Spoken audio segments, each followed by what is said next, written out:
আসসালামু আলাইকুম সুপ্রিয় নবম ও দশম শ্রেণীর শিক্ষার্থীদেরকে আজকের হিসাব বিজ্ঞান ক্লাসে স্বাগতম জানাচ্ছি। আজকে আমরা 2025 সালের নবম ও দশম শ্রেণীর যে বইটি রয়েছে অর্থাৎ 2025 সালের সংস্করণে যে বইটি রয়েছে সেই বইটির রেওয়ামিল অধ্যায়ের শেষ সৃজনশীলটি করাবো। এর আগে আমরা 5টি সৃজনশীল করেছি, আজকে অনুসরণীর শেষ সৃজনশীলটি করাবো। 5টি অঙ্কই তোমরা সিরিয়ালি পেয়ে যাবা। তোমরা যদি চ্যানেলে ঢুকো তাহলে এই ভিডিও ডেসক্রিপশন বক্সেও তোমরা পেয়ে যাবা, প্লাস প্লেলিস্টেও তোমরা সিরিয়ালি পেয়ে যাবা। সো বাকি 5টা আর কি পেয়ে যাবা। আর কথা না বাড়ি আমরা চলে যাব হচ্ছে তোমাদের দোয়েল এন্টারপ্রাইজের যে প্রশ্নটা আছে সেটাতে চলে যাব। আরেকটা কথা বলে নেই, সেটা হচ্ছে যারা চ্যানেলে প্রথম এসেছে অবশ্যই চ্যানেলটিকে সাবস্ক্রাইব করে পাশে থাকা বেল আইকনটি বাজিয়ে দিবে।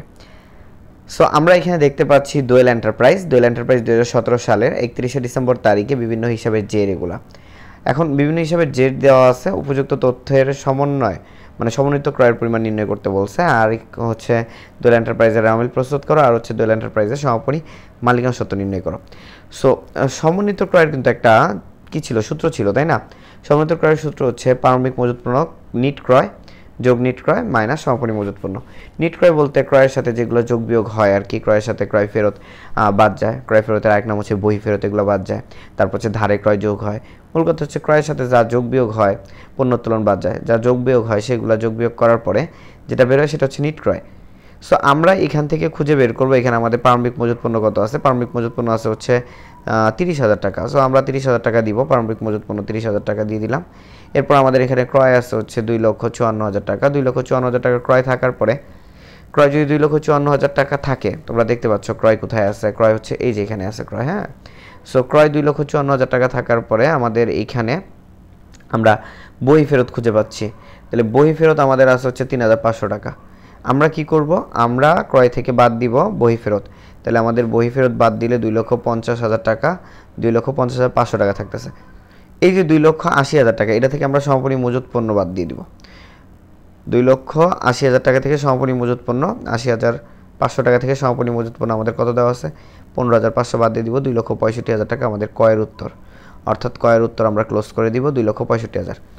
দোয়েল এন্টারপ্রাইজের রেওয়ামিল প্রস্তুত করো। এখন আমরা যে কাজটা করব, আমরা এখানে যে এন্ট্রিগুলো আছে প্রত্যেকটা এন্ট্রি তুলে ধরবো, তাই না? যে এন্ট্রি রেওয়ামিলে আসে সেই এন্ট্রিগুলো আমরা তুলে ধরবো।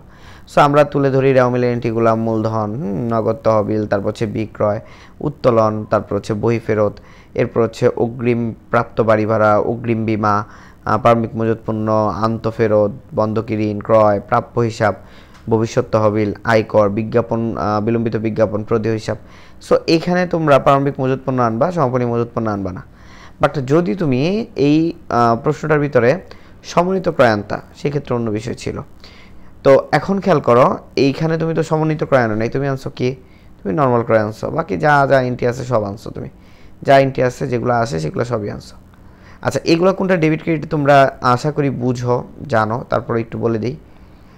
এখানে হচ্ছে তোমার মূলধন হচ্ছে তোমার মালিকানা সত্ত্বভাবে ক্রেডিট হয়েছে, নগদ তহবিল হচ্ছে সম্পদ ডেবিট, বিক্রয় আয় ক্রেডিট, উত্তোলন হচ্ছে মালিকানা সত্ত্ব বাবদ, যেহেতু আমাদের মালিকানা সত্ত্বকে হ্রাস করে তাই ডেবিট, বই ফেরত হচ্ছে ক্রয় ফেরত, ক্রয় যদি ডেবিট হয় বই ফেরত অবশ্যই ক্রেডিট। তারপর অগ্রিম প্রাপ্ত বাড়ি ভাড়া, অগ্রিম প্রাপ্ত বাড়ি ভাড়া হচ্ছে দায় 8,000 টাকা ক্রেডিট। অগ্রিম বিমা, অগ্রিম বিমা হচ্ছে তোমার সম্পদ, তাই হচ্ছে তোমার 9,500 টাকা চলতি সম্পদ। প্রারম্ভিক মজুত পণ্য 30,000 টাকা, এটা ব্যয় হিসাবে বসছে। তারপর আন্তঃফেরত মানে হচ্ছে বিক্রয় ফেরত, অবশ্যই এখানে আমার আয় মানে কমছে। বন্ধকি ঋণ, বন্ধকি ঋণ এখানে কী বলো তো ভাই, দায়, ঠিক আছে, দীর্ঘমেয়াদী দায়। ক্রয় এখানে ব্যয় 2,54,000 টাকা ডেবিট। তারপর প্রাপ্য হিসাব ডেবিট। ভবিষ্যৎ তহবিল মনে রাখবা, ভবিষ্যৎ তহবিল কি, ভবিষ্যৎ তহবিল ক্রেডিট। হ্যাঁ, সঞ্চিতি টাইপের, সঞ্চিতি দেখলেই তুমি ক্রেডিট দিয়ে দিবা। হ্যাঁ, শুধুমাত্র পাওনাদার বারটা সঞ্চিতি বাদে। আয়কর অবশ্যই উত্তোলন ডেবিট। তারপর হচ্ছে তোমার বিলম্বিত বিজ্ঞাপন অবশ্যই তোমার ডেবিট হবে। হ্যাঁ, তারপর হচ্ছে সম্পদ, দেখো প্রদেয় হিসাব হচ্ছে দায়, তাহলে এটা বসে গেলো 2,70,000 টাকা বসে গেছে ভাই। দুই পাশে 2,70,000 টাকা বসে যাবে, ক্লোজ করে দিবা। এই পাশ যোগ করলেও 2,70,000, এই পাশ যোগ করলেও 2,70,000। আশা করি বুঝতে পারছো। এখন আমরা চলে যাব, এখানে আমাদের প্রশ্নে কি বলছে দেখো তো। প্রশ্নে বলছে যে কি বলছে, দোয়েল এন্টারপ্রাইজের সমাপনী মালিকানা সত্ত্ব নির্ণয় করো। দোয়েল এন্টারপ্রাইজের সমাপনী মালিকানা সত্ত্ব নির্ণয় করো। এই যে দোয়েল এন্টারপ্রাইজের সমাপনী মালিকানা সত্ত্ব নির্ণয় করব, তার জন্য আমাকে কি করতে হবে? তার জন্য দেখো আমাকে বেশি কিছু কিন্তু করতে হবে না। মূলধন আনতে হবে 1,90,000 টাকা, আমরা লিখে দিলাম। তারপর হচ্ছে মুনাফা জাতীয় আয়, মুনাফা জাতীয় আয় হচ্ছে কি বলো তো ভাই, বিক্রয়, বিক্রয় থেকে আন্তঃফেরত বাদ দিবা। তো এই যে বিক্রয়, বিক্রয় হচ্ছে মুনাফা জাতীয় আয়। বিক্রয়টা আমরা করলাম, বিক্রয়টা আমরা যোগ করলাম, যোগ করার পরে আমাদের এখান থেকে বাদ দিব বিক্রিত পণ্যের ব্যয়। মুনাফাতে আয় যোগ করার পর বিক্রিত পণ্যের ব্যয় তোমরা অলরেডি অনেকবার করছো। বিক্রিত পণ্যের ব্যয় প্রারম্ভিক মজুত পণ্য সেটা লিখছ, এটা থেকে নিট ক্রয় আর কি, ঠিক আছে, নিট ক্রয় বের করছো। তো নিট ক্রয় তুমি লেখার পরে সমাপনী মজুত পণ্য তুমি লিখছো, তাহলে যেটা বের হয়েছে এটাই হচ্ছে তোমার বিক্রিত পণ্যের ব্যয়, ঠিক আছে। সো বিক্রিত পণ্যের ব্যয় আর ওই যে আরেকটা কথা, বিক্রিত পণ্যের ব্যয় আর সমন্বয় ক্রয় একদম সিমিলার, কোনো প্রবলেম নেই। এবার উত্তোলন বাদ দিবা হচ্ছে উত্তোলন, যেহেতু মালিকানা সত্ত্বে আমরা জানি উত্তোলন বাদ যায়, নগদ উত্তোলন এবং আয়কর যেগুলো আছে এইগুলো তুমি যোগ করে বাদ দিয়ে দিবা। তো এগুলো যোগ করে তুমি বাদ দিয়ে দিবা, বাদ যেটা লিখছো এটা একটু ব্র্যাকেটে রাখবা। তো এগুলো যোগ করে যখন তুমি বাদ দিয়ে দিবা তখন তোমার 3,56,500 টাকা কিন্তু সমাপনী মালিকানা সত্ত্বে আসতেছে। এই ছিল নির্ভুল তোমাদের অঙ্কের সমাধানটি, আশা করি তোমরা বুঝতে পারছো। নেক্সট ভিডিওতে আমরা অন্য অধ্যায় করাবো। আর এই অধ্যায়গুলোর যেগুলো আমরা করাইছি এগুলো বোর্ড কোশ্চেনগুলো কিন্তু আমরা সলভ নিয়ে আসছি। যারা যারা প্লেলিস্টে এখনও ঢুকো নাই, ঠু মেরে আসো কী কী আছে কী কী নাই। আজকের মতো আল্লাহ হাফেজ, সবাই ভালো থাকো, সুস্থ থাকো। নেক্সট ভিডিওতে দেখা হচ্ছে। আসসালামু আলাইকুম।